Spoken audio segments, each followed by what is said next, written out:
I mean, just like anything else, you know, it might be burnt for a little while, but eventually the shit will dry out and people will be back.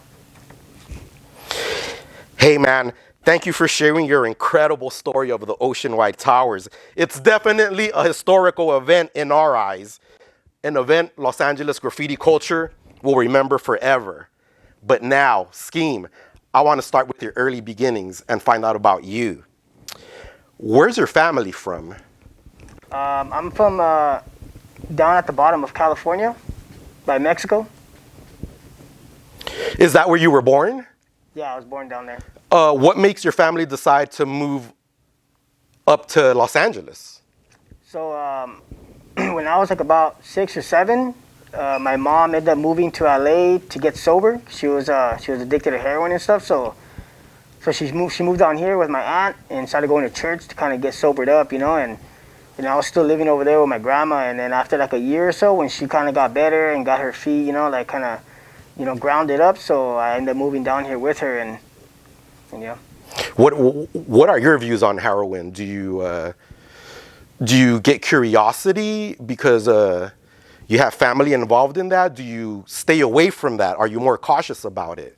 Can you give us your insights on that? Heroin, I never messed with heroin, you know, but like throughout high school and kind of after a little bit, like I experimented with some drugs and stuff, you know, just hanging out with the wrong people, you know what I mean? But yeah, no, I never wanted to do heroin. Once you moved to once you join your mom in Los Angeles, what part of Los Angeles do you guys stay? We stood like Montebello area. Can you describe what Montebello was like in that era? It was pretty crazy. There was a lot of gangs, you know, 213, Southside Montebello, B&E. Like it was pretty crazy back then, you know. Like there was a lot of gang stuff going on and tag bangers and stuff. So me growing up through high school, you know, I seen a lot of that stuff. What year was this around, and how old are you? When I moved to Montebello, I was like 9. So around all this, or like I was like 13, seeing all this stuff. Before graffiti, what were you into? What kind of a kid were you? Were you shy, a troublemaker, into sports? So growing up, my brother was like a tag banger. You know, he would tag and shit. So growing up, I kind of seen, you know, that style of life, and you know what I mean, seeing his letter structures and stuff. So I started copying it. So I was like 6 or 7 copying that, and then when I moved over here, we started going to church, and there was a guy there that would do graffiti. So right away, like around 8 years old, 8, 9, I started, you know, getting hooked into looking at his drawings, and that's kind of what pulled me in. How do you first discover your brother's into tagging? I mean, he would always be like sketching on paper and stuff like that, or you know, I seen like pictures of him like tagging, so that's how I found out. You're known as an innovator in graffiti, an artist. Do you ever get involved in tag banging? No, I never did. Why not? It just wasn't my style.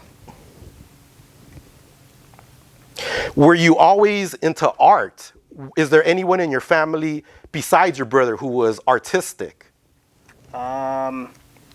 No one else. Who was the guy in church who you saw doing graffiti, and how do you speak to him to explore that lifestyle?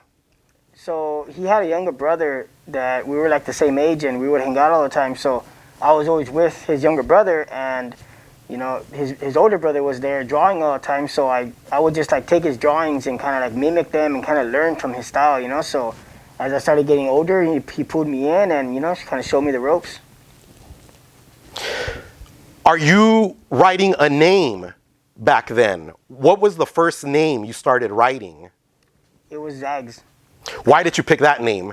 So his older brother, he would smoke bud, and so I started smoking bud with him, and he would always roll joints and use zigzags. So Zags is the name he gave me. Why do you gravitate to your graffiti friend in church and not your brother and his crew? Did your brother ever try to recruit you into his own crew? I think around that time,